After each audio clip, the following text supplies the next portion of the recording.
Hello student, ছাত্রমিত্র mathematics. এখন যে আমরা অঙ্কটা সলভ করবো নবম শ্রেণী, কোষে দেখি 21, 5-এর দাগের অঙ্কটা সলভ করবো। 5-এর দাগে 4 প্রমাণ করো, অর্থাৎ এটা সমান প্রমাণ করতে হবে 1/8 হবে। তাহলে আমরা সমান চিহ্নের বাম দিকটা বাম পক্ষ হিসেবে এখানে লিখেছি।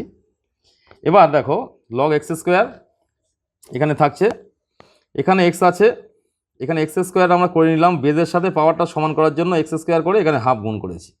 পাওয়ারে হাফ দিলে 2 আর 2 কেটে যাচ্ছে, সেই এক্সই থাকছে। এর ক্ষেত্রেও তাই সেম টু সেম নিয়ম এখানে ওয়াই আর জেডের ক্ষেত্রে প্রয়োগ করেছি। তাহলে এখানে এই হাফটা বাম দিকে চলে আসলো, তাহলে বেজ আর পাওয়ারটা সমান হলো। এর ক্ষেত্রেও হাফটা বাম দিকে আসলো, বেজ আর পাওয়ারটা সমান হচ্ছে।